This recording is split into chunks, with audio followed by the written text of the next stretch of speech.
Yo, you already know who it is. Bruh Migos podcast back. You already know we come to y'all every week because we gotta give y'all our take on what's going on in sports. And today we're gonna talk boxing. You all know Tank fought David Benavidez last night. Two very good fights for a co-main event. And Rob has been crunching some numbers on the composite score for how we can kind of see who really needs to be in these Hall of Fames, you know? And we're Mm. gonna kind of imagine that, Boston has already swept Dallas, even though there is a game 5 tomorrow. We'll also discuss that. And the Olympic team for the women, WNBA edition. Who really should be on this team and who's not? And we're going to talk about that all right here. Bro Amigos podcast. Get your drink, get ready. Let's do this.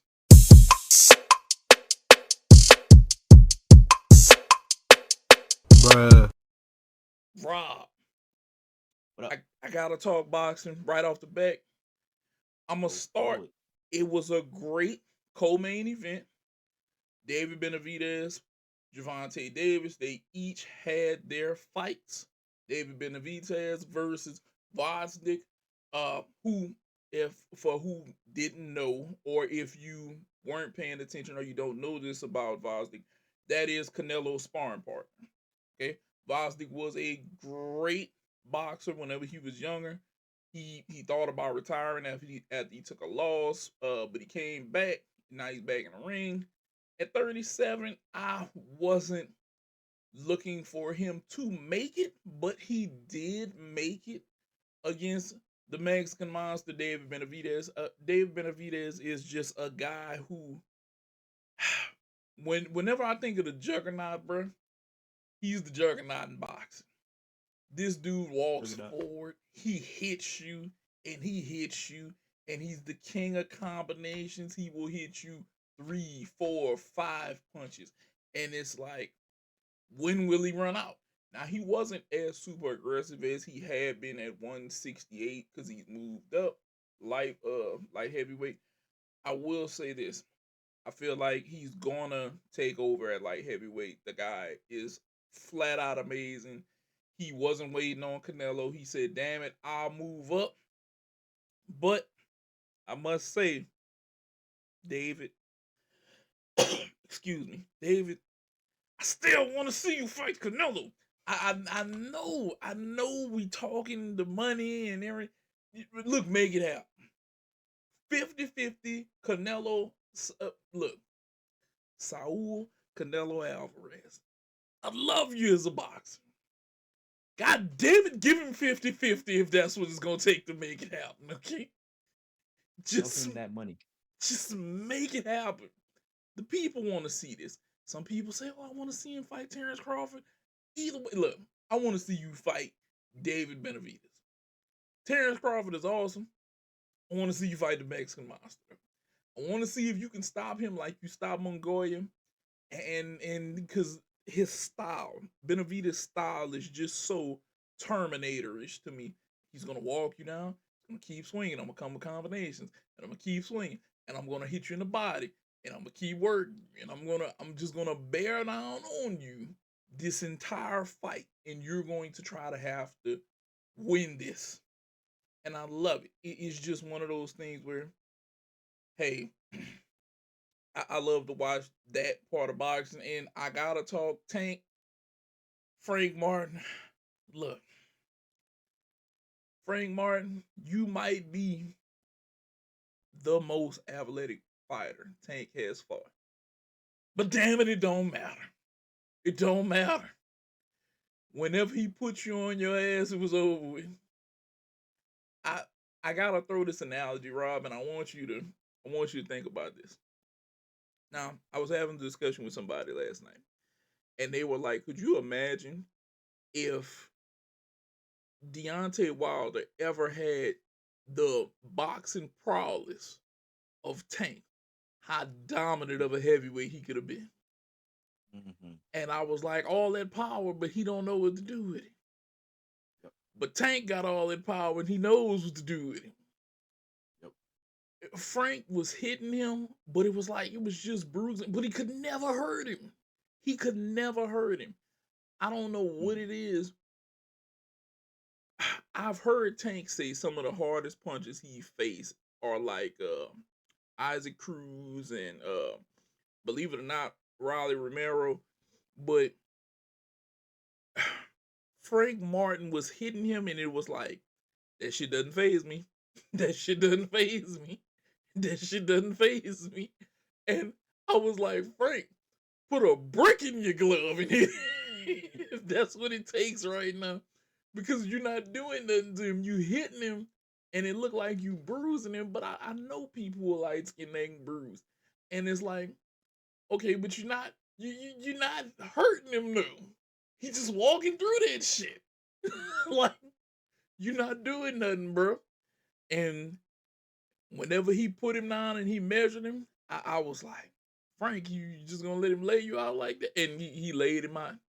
And I hate to say this because this is gonna be so comical on my part. Whenever he hit him, Rob, and his arm was hanging on the rope, I got a flashback to Dave Chappelle whenever it was Dwayne Brady and Donnell Rawlings caught. Yes, got caught, and all I could think was damn son, you let him do you like Ashley Larry. That's all that went through my mind. I was like, you can't let him do you like Ashley Larry, bro. You gotta get up and try to fight. But Tank just put it on him, bro. It was nothing else he could do. He put it on him, and I don't know if Tank is gonna head for a rematch with Ryan, or if he's gonna go Isaac Cruz, or where his next match could be. But this is Tank's division right now at 135. If I'm Ryan, leave him be. Stay at a heavier weight right now. Just do what you're gonna do there, cause that 135, that's Tank's home. That's Tank's home. Leave him there. He's gonna dominate. I don't think that there's a person right now that can take him out, and I'm willing to stand on that. But did you happen to see that particular fight? So funny enough, like the one thing I kept thinking about when I kept seeing about Frank Martin, I'm like, why the fuck is Tank Davis fighting the old South Carolina basketball coach? And I was like, why the fuck? Like, but it didn't took me until like I actually saw the fight. I was like, oh no, this is a brother, which I think Frank Martin's Cuban, whatever. But like, yeah, I did see that, and yeah, Tank put that on, put it on board. Like he just he's a motherfucker, dog. Like he just got that power, and he's just a motherfucker, dog. Like, and granted, they kept talking about how Frank Martin has his athleticism. He was a great matchup for Tank, and Tank took it to him, and glad to see him basically win it. Like he made it happen. So good on him. I'm gonna look at you guys in the camera. Athleticism don't mean shit whenever he knocked the crap about you. Throw that shit out the window. I'm gonna be athletic and beat him. Didn't help one bit. Fall down faster and more smoother, or There you go. more charismatic. That's it. Told you, Ashley Larry, bro. That's all I saw whenever he had his arm hanging on the rope. I was like, don't let him do you like that. It was over with after that. It was over. But gonna move on. Now, Rob, I see that you've been working on a little composite score criteria, to, kind of help us sort out people's legacy. Go ahead and let the people know what you got. So, people, I'm smart. And so, me being smart, I look at shit in a very much a smart ass lens. And so, with smart shit that I basically came, no, it's good. No, it's real talk. Like, I basically, CJ Stroud, let me just backtrack. CJ Stroud essentially said that he would rather have Eli Manning's career instead of Aaron Rodgers, which, yeah, I had that same look on my face, viewer. I was like, what the fuck is he talking about? And so I was like, you know what? There's got to be something that crunches everything together because we have so many statistics where you talk about war and VORP and box plus whatever. Like, we got so many stats that compile so many different things all into one. I was like, why don't we box superlatives? Yep. If basically we're going to go rings culture and do all these kind of things, take the whole measurement of what a player has done and put it all into what they have accomplished. So it's not just about team excellence, which that's what rings are. The rings are a team excellence, contribution. Why don't we do it for what their individual accomplishments was? So I took it to the NFL. I ain't take it to the NFL. Basically, I used the stats. Shout out to Pro Football Reference. Mm-hmm. But I essentially took what their superlatives were, and I crunched it off into an Excel document, and I basically made it a weighted score. So this is what I did, which I don't have a screen to basically pull up basically what I had, but essentially I gave each criteria a different score. So for like championships, so I abdicated to y'all because y'all basically love rings more than I do. But I gave, if you won a Super Bowl ring, I gave you 6 points. If you won a MVP award, 5 points. If you won a Offensive Player of the Year, Defensive Player of the Year, or final or Super Bowl MVP, I gave you 4.5 points. So I basically weighted each score for what a player has done for each specific thing. Also for All Pro, I gave it 4 points. For Pro Bowl, I gave it three. And playoff appearances, I gave three. So for each one of their playoff appearances, I gave you 3 points. So no matter how well they did in those playoff appearances, I gave them because they basically at least made it to the show. And I know for years, for like, when it comes to like a Steve Young or for like the legacy acts, it's harder for them to make the playoffs because there was less playoff seeds back then. But I still put it in there just for shits and giggles. But Mm-hmm. all those points all together added up to 34 and a half. So what I did was I basically put it in an Excel document, and for every single thing that they did, I basically compiled it all together, sum total, and then multiplied it by 34 and a half. Got it? Got it. All right. So I took a bunch of random players and I just put them all in there and just, homie Nate, like, guess which one of all the players that I picked who had the highest score. I think you probably got it, but let's go ahead and tell the people. Tom Brady. Thomas Brady had the highest score at 1725. Mm-hmm. The next highest was a big neck motherfucker named Peyton Manning. Like, he had 1587. So as basically CJ Stroud has it as a topic, he said he'd rather have Eli Manning's versus Aaron Rodgers' career. All right, just for a guess, how much did Aaron Rodgers have? Let's ballpark it. Just give me like a number or range for Aaron Rodgers, bro. Okay, so if Tom had 17, let's say 1,000, 1,100, somewhere around there for Aaron Rodgers. So you actually got it very, very close, like very, very close. 1104. Like Aaron Rodgers had 1104 between his 4 MVPs, championship ring, his Super Bowl MVP, Pro Bowl appearances, all that. How much did Eli Manning have? And like I said, ballpark it for what he basically did for his career. Okay, so I know Eli had like 2 championships. I'm not sure Mhm. about. Did he get any Super Bowl MVP? I think Plexico Burris might have had one. I'm not sure. Okay, so let's say 500 points for Eli. I'm gonna just shoot 500. Lower. 400. 300. 250. A little bit higher. 260. 276. Oh, all right. 276 points is what Eli compiled between his two Super Bowl rings, Mm-hmm. his two Super Bowl MVPs, and his 4 Pro Bowl appearances. Mm-hmm. That's it. That's all that man had. Like, he didn't really do too much with his career. And the thing about with Pro Bowls is, even though, like, yes, a lot of people make the Pro Bowls, some motherfuckers just don't. Like Josh Allen, for example. Josh Allen had 2 Pro Bowl appearances. That's all he's had for his career. That's his only thing. So Josh Allen is actually right under Eli Manning with like 241. Because he at least went to the playoffs 5 times. But he's only made the Pro Bowl twice. Same thing with Matt Stafford. Matt Stafford's only made the Pro Bowl twice. And even though everybody makes it, and some people that we think are Hall of Famers, which people would think Matt Stafford is a possible Hall of Famer because he won a Super Bowl ring, That motherfucker only made the Pro Bowl twice.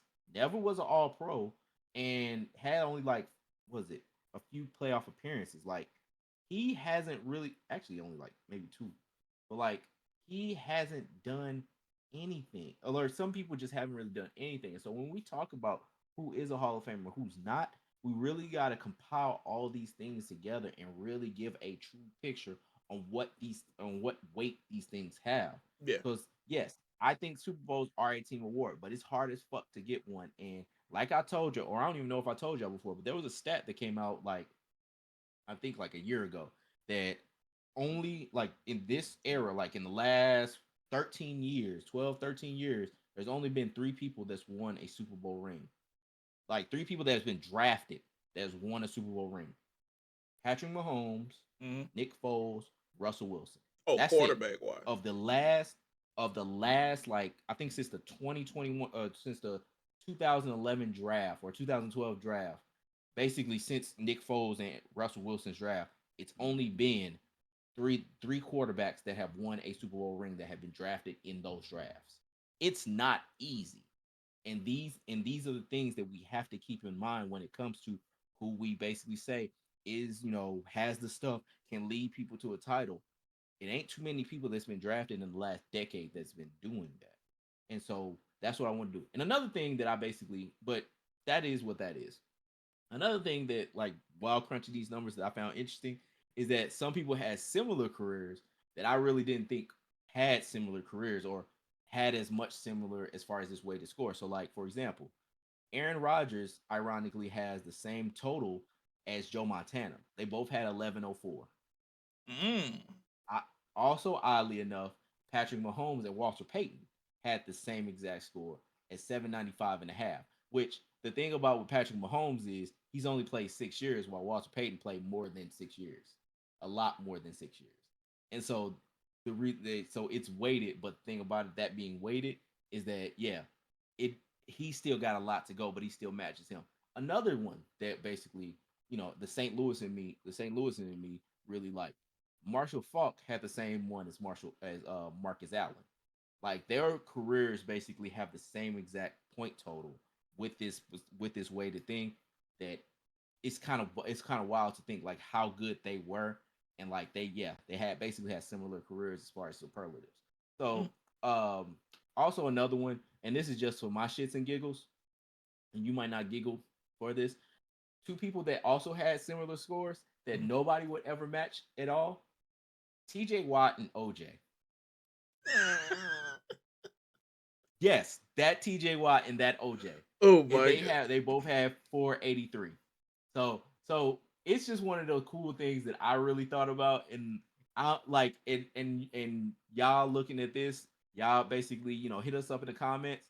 Who do you want me Rest in to peace, basically put Jeeps. in my little gonculator and basically see like who matches up with his career, like as far as careers? So I'm gonna keep on putting players that I think about that's basically had, great careers and a lot of superlatives.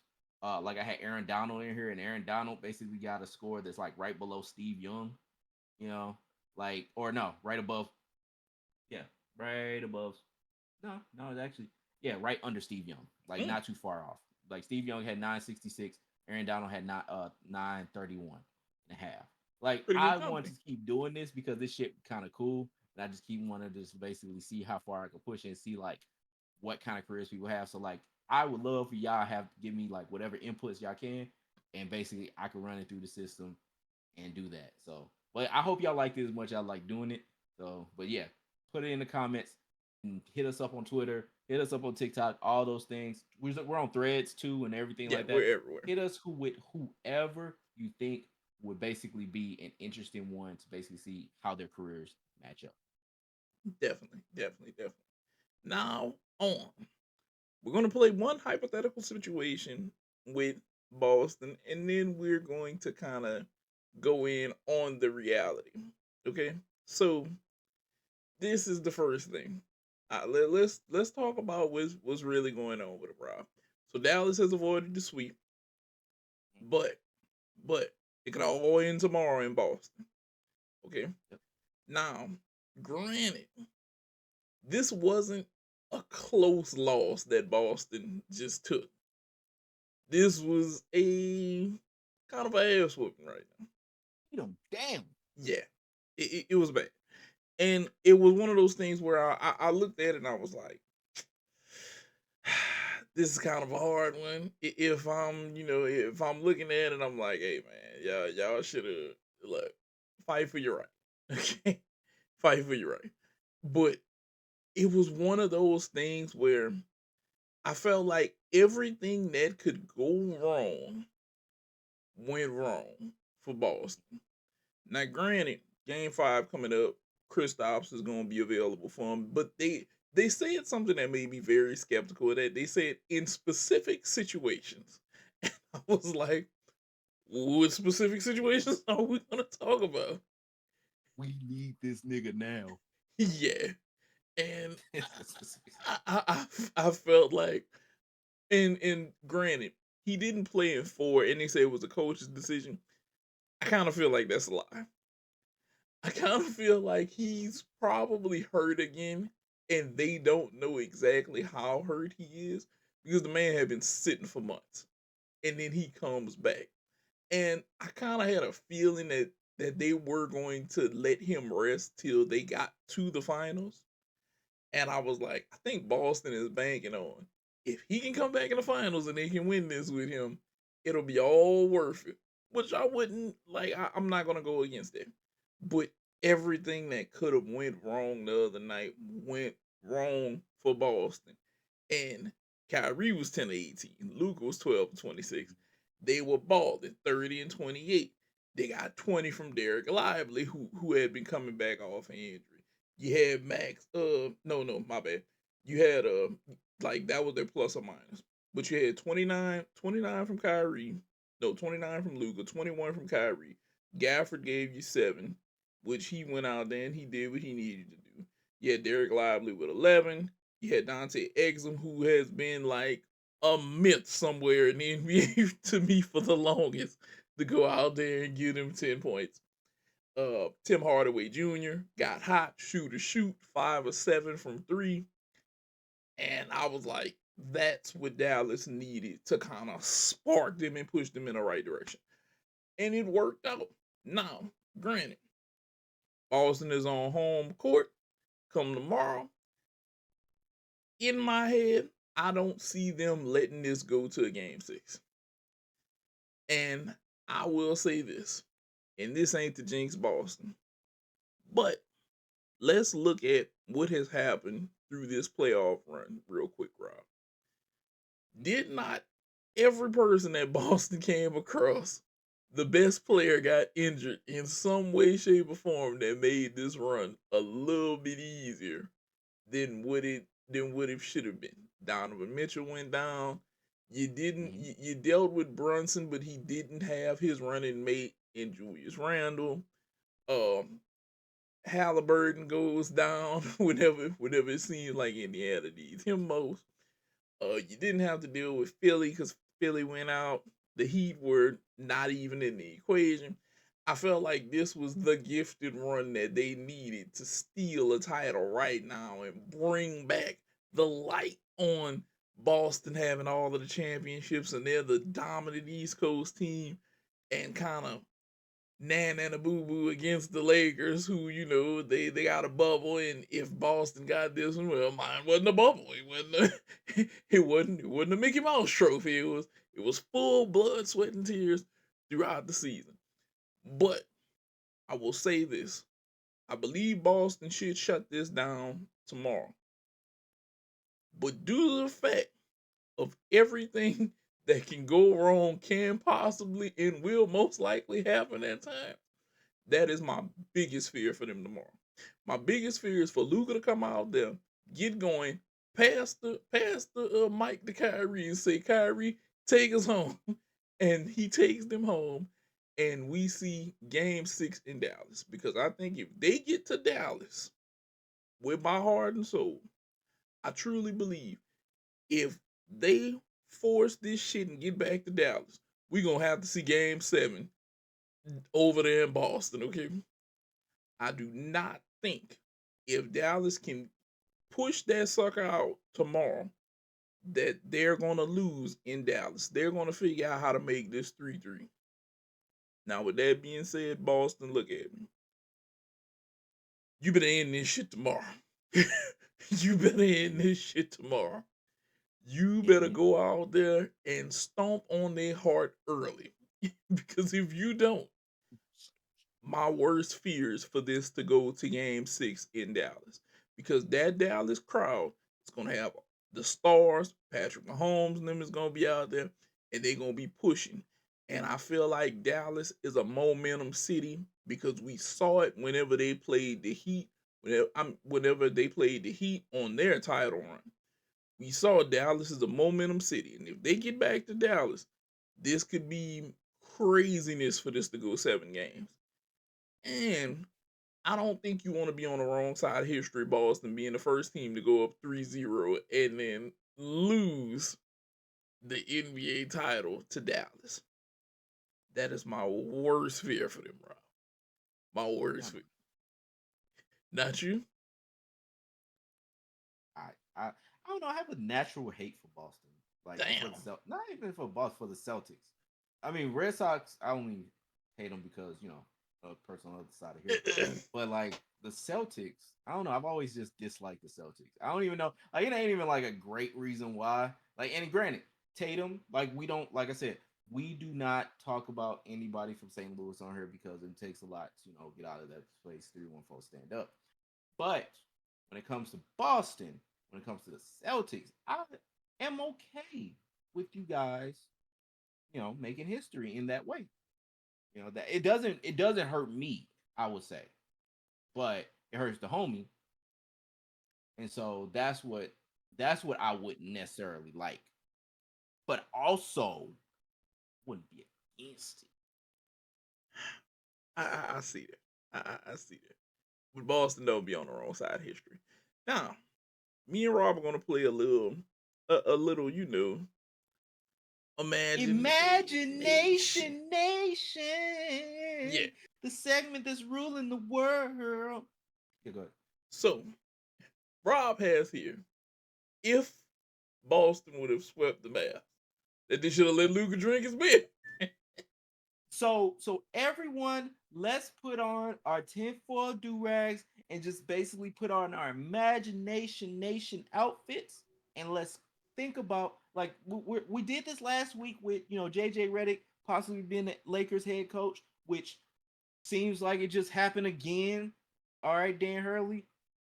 But either way, let's put on our helmets or our hats, or whatever you want to imagine, and let's go ahead and think about if basically Boston would have swept the Mavs. So bro, can you just run it? And let's announce it in, and let's all just come together and just do this.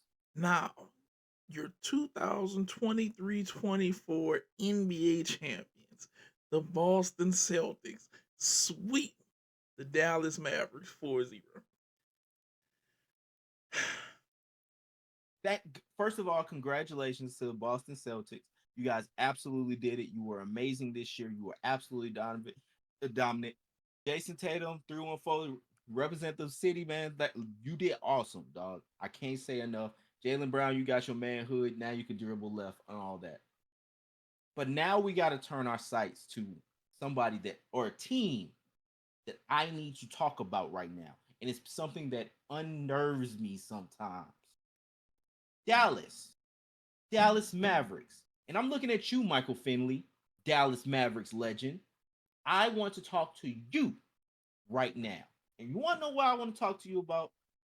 The Dallas Mavericks did not win a game since you took that beer away from Luka. Why did you do it, man? Why did you do it? And I feel like I know why you did. You don't even have to speak right now. Just don't say a goddamn word. I know why you did it. Because you wanted to basically make this whole thing about we need to stay on focus. We need to, the job ain't done, all this kind of bullshit that all these teams say when it comes to what you guys need to do as far as executing the next 4 games in order to win a title. This is something that it unnerves me. And this is why. Because This is Luka Doncic. That man is doing everything he can to basically win a title. And what do? You take his motherfucking beer. His beer, man.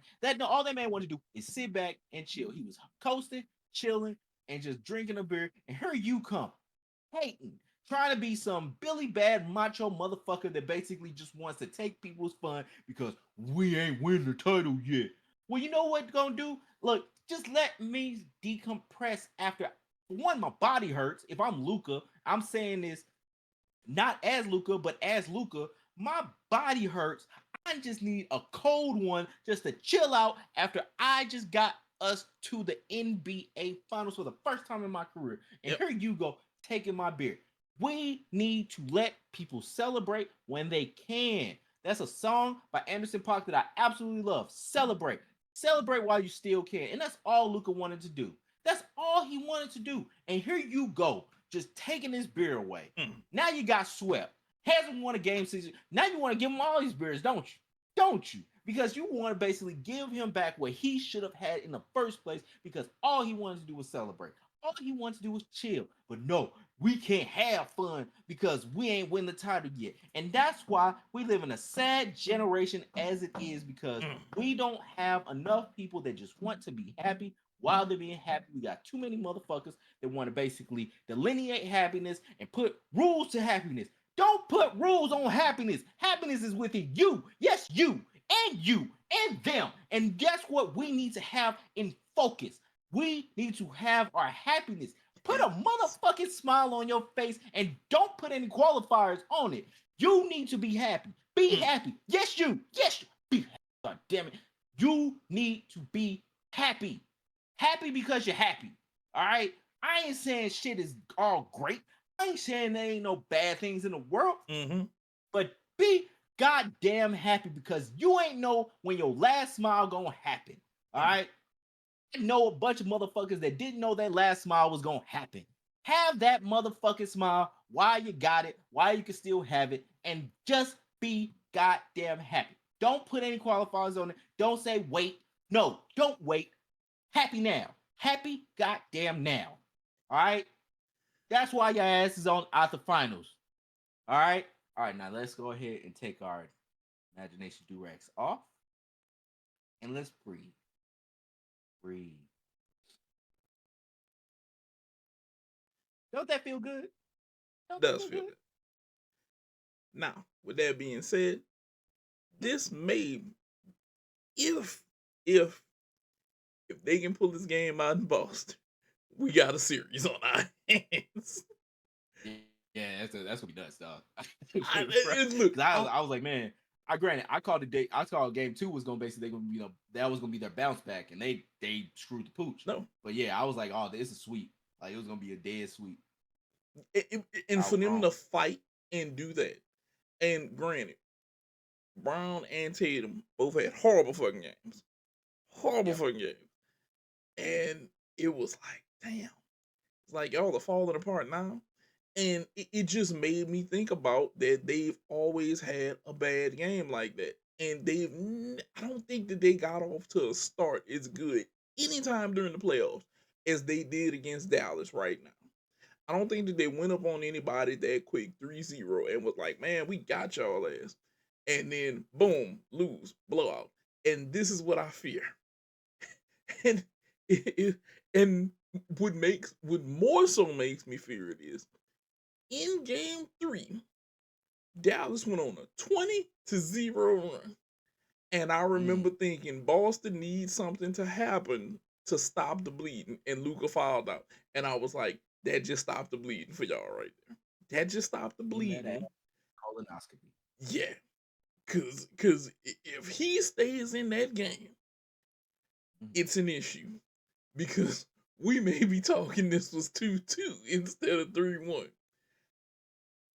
And I promise you, Boston, you have to stomp on their hearts tomorrow.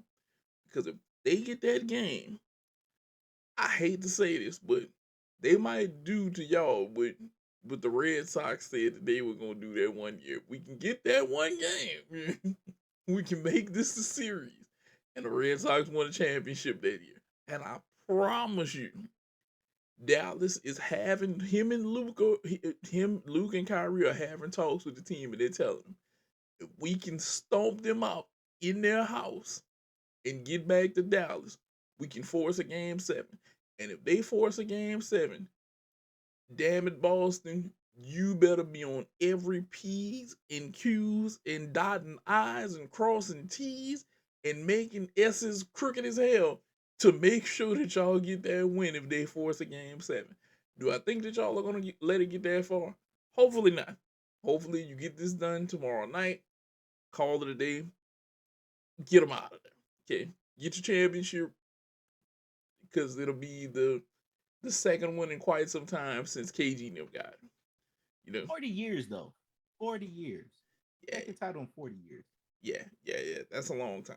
But also, like people like to say, wasn't that many teams back in the day. Whenever y'all was out here slapping everybody up, but now you got some competition, so you need to win this one. You know, shine legacy light back upon Boston. Now we're gonna go ahead and switch over to the WNBA, and it's been a lot of controversy over the WNBA Olympic team. Okay, you Oh, have people saying, "Why isn't Caitlin Clark there?" You have Rob even saying, "Well, they have other people before Caitlin Clark, but why aren't those people there?" And possibly one of the rookies too. And we've kind of gonna go back and forth about this because it's kind of sort of befuddling of what's going on there. Because NBA wise, they usually get this thing pretty right. NBA wise, they usually always make sure that they got good talent. It's been a couple years back in the past, you know, suspect. You're gonna go ahead and point at you to Richard Jefferson the year you were with Tim Duncan and whatnot. But it's been some suspect years. So what we're gonna do is I'm gonna go ahead and pull this up, and we're gonna pull up the 2024 Olympic team. Okay. Now, with that being said, okay, I'm gonna go over this. I'm gonna throw the names out there: Aja Wilson, Alyssa Thomas, Brianna Stewart, Brittany Griner, Chelsea Gray, Diana Taurasi. Uh, Collier's there. Kelsey Plum is there. Kalia Cooper, Jewel Lloyd, Jackie Young, Sabrina's there. So, Rob, I'm gonna ask you, and this is me talking to you. I want to see what you're gonna see, what you're gonna feel about this. Okay. So, out of that, who do you feel, which some people have their reasons that they aren't on the team, who do you feel needs to be there? And who do you feel would bring an addition and light to that team? If you had to remove people, who would it be? And who would you replace? so for me, the only person that I could think that I would basically replace is probably like Kelsey Plum with Enrique Gumlike. But that's Hmm. because I'm like a Enrique Gumlike stan. Like that motherfucker's a killer. Like Yeah, she is an absolute fucking dog. But she actually said that she didn't want to be on the team because of politics. yeah, But like, yeah, nah, that's a motherfucking killer. Like that's the only one I'll be like, hey, look, y'all can basically, um, yeah, that we gotta basically make a spot. Like we'll like put a spot like a sunroom on a house, like on this fucking team, just so she could be on there. But overall, like I think I had was cool with the team. I thought Caitlin Clark was gonna make it, mainly because like the Christian Leitner role, like they was gonna put somebody else on this goddamn team because they're gonna be the future. yeah, But to be honest, it's like when she didn't make it, and comparatively to all these other women that did make it, yeah, yeah, I was like, okay, I got no problem because yeah, like this is a motherfucking fire ass squad. yes, it Like from is. the names that I do know and the names that I basically seen, like Jewel Lloyd, like I've watched her hoop, like she's a baller. Nafisha Collier, absolutely a baller. I mean, Brittany Griner, of course, Brianna Stewart, of course. Asia Wilson's the best player in the world right now. Like, yeah, I'm like I got you. Like this is a fire ass team. Like nobody is gonna beat out this squad, and yeah, I got no qualms with it. You know, like this is gonna be something. You know, I kind of thought Dewana. Granted, I'm not a huge watcher, so please don't yell at me and shit. Yeah. But I thought like Dewana Bonner was probably gonna make it. Mm-hmm. Like I said, Erika Gumake. But yeah, but those are the people that I've seen that I'm like, oh shit, she a dog in this. Like she's a motherfucker. Like that one is gonna make it. But like I said, I don't watch enough to where I can basically be an expert on it. I'm just saying what I've seen, and yeah. Like, but I got no qualms with it. But like, who you got, bro? Okay, so Aguma came. I gotta agree with you. Outside of her going against the politics, I was like, okay, she doesn't want to play because of politics. Fine, cool, whatever. Your choice. You don't want to be on the team. Hey. So then I sat here. I started to think. I understand that this is a very, very, very, very, very solid lineup. You got something like 15 gold medals combined on this one. Mhm. It looks like we probably just gonna run through everybody. Now, I'm gonna step out here on a limb and I'm gonna say this. The reason I I would have been willing to include a rookie. So this is Mm. the only reason I would have included these two. I would have included Caitlin Clark because of the press that comes behind her, and I would have put Angel Reese because right now she is that rookie. Okay, she is that rookie. Points, rebounds. She's doing her thing right now. Okay, and I'm looking at this purely from I'm gonna say a standpoint of marketing. Okay, that's the reason I would have had those two there because if you give them that other face, a Jordan esque type effect, somebody who they kind of know who somebody's name who's buzzing. That's the reason that I would have put Caitlin Clark because in the grand scheme of things, the WNBA wants money. Okay, and to me, you're gonna need a personality for somebody to gravitate to. Now, granted, she hasn't done her WNBA accolades aren't there. Okay, but her college accolades are there, and her transition into the WNBA is something. Now, I just want them to always think about every now and then. Let's just sprinkle a little bit of that, that little bit of WNBA marketing in there.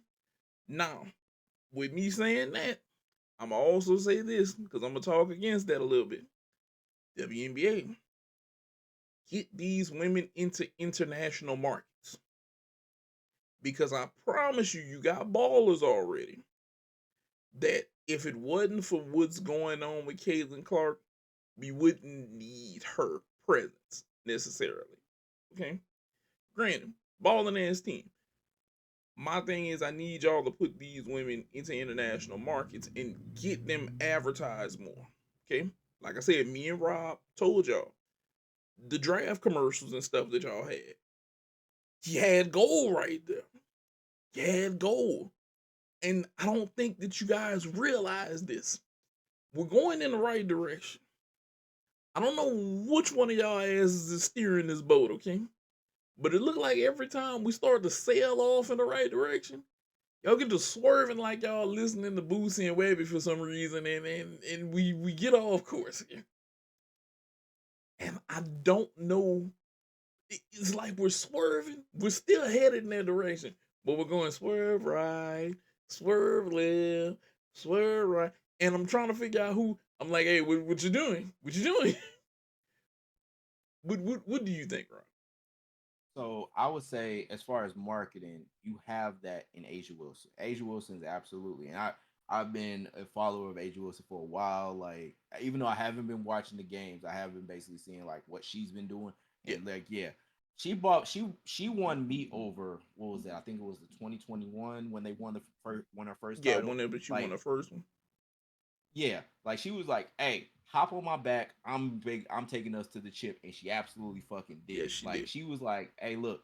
I'm going to win this title for this city. Hop on my back, come watch these games. Come like I love a motherfucker that could do that. Like that's where I was like, okay, I'm a fan. Like that's it. She is that Michael Jordan presence. She is that everything that what you're saying that women's basketball should be. She should be that LeBron. And granted, let me not, and I don't want to say I'm speaking out of turn because it's very much hot button when it comes to basically people that have been watching WNBA and everything like that. But she should be that LeBron of that league where it's Yeah, like the league follows her and she is the tail that wags the dog. I think that she is that star both on the court and off the court. She has the excellence from college and in the WNBA, and she has the personality to basically lead everyone. She's connected. She's a AKA.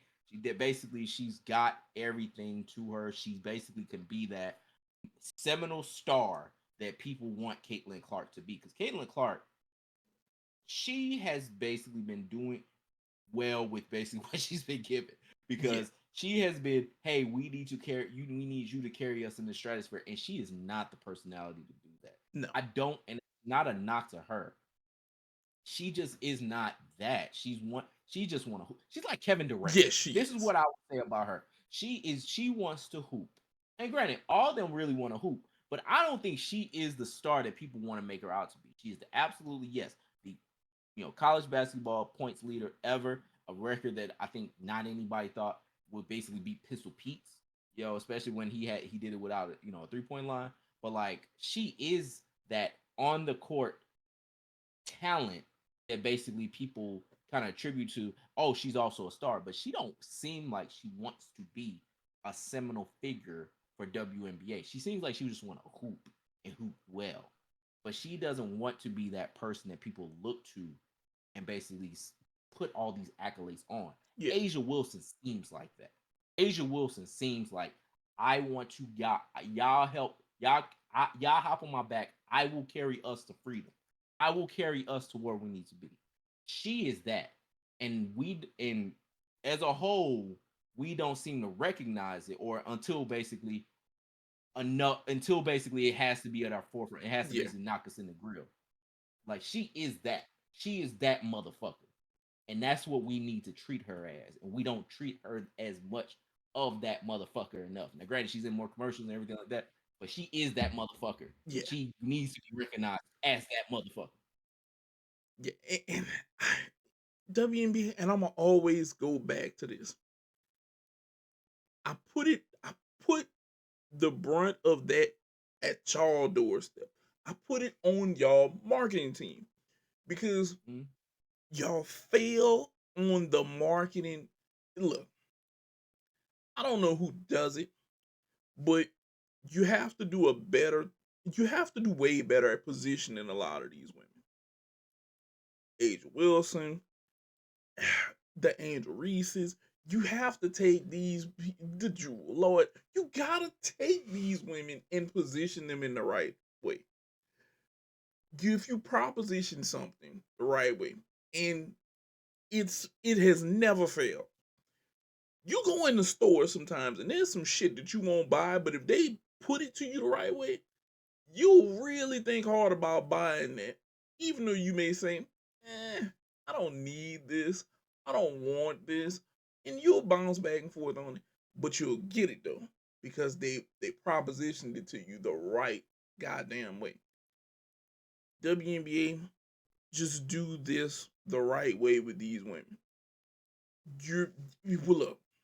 Don't miss the chance to push this thing into the stratosphere right now. Okay? Because I think, and this is just me looking on the outside in, you lost one of the greatest teams to me in WNBA history in Houston, that Houston team. The Houston team, it wasn't the Rockets. They were the Houston Comets. You took that team, and that team was wind up getting dissolved because of the owner. Didn't want to like do anything with it. But it was one of the greatest WNBA teams, and I feel like we gloss over it because it isn't there anymore. it doesn't have any representation.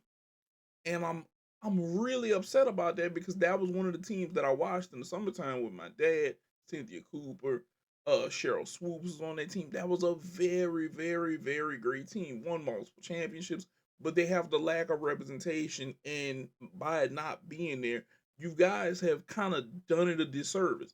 Now, granted, you were running in the red to the NBA subsidized you, and they gave you money and everything else, but part of making this league better is going to be pushing your stars. Okay, there's people on every team in the NBA that you can kind of point to and say, okay, this dude is that person. And they've even showed you how to do it with just personality people. Boban and dang it, what's his name? I want to call his name Tobias Harris. Tobias Harris. There you go. And a goddamn goldfish commercial, bro. Yeah. I need a Boban size bag. I had a Boban handful size. Come on now, bro. If that can be done with those guys, and they have like a series of commercials with them, you guys should be able to figure out how to do this with your women stars. Okay? The equation shouldn't be as hard as you guys are making this out to be. This is your chance. You got a little streaming deal. They're gonna ride the Caitlin Clark heat.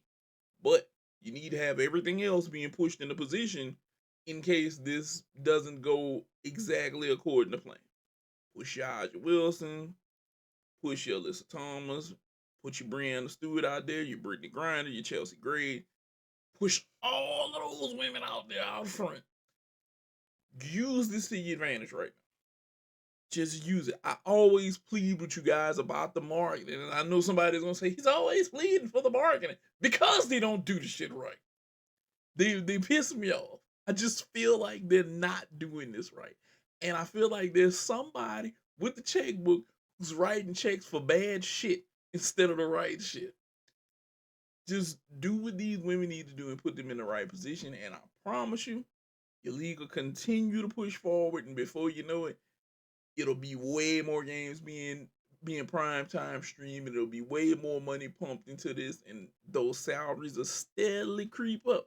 They're not gonna jump up overnight. We gotta take the slow grind up with that money. Okay?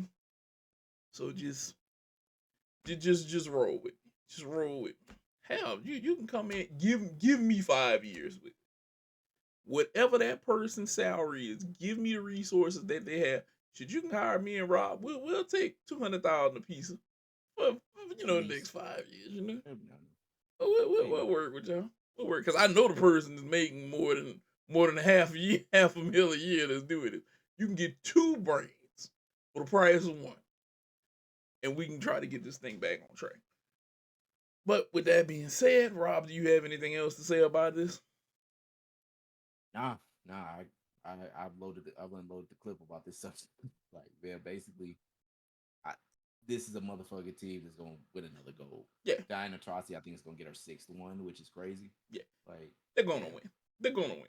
Like, it's never. I don't mean to make you other international women's teams sound feeble. There's no denying us over here. I feel like, look, in the world of reality, Rocky doesn't come back and beat Drago.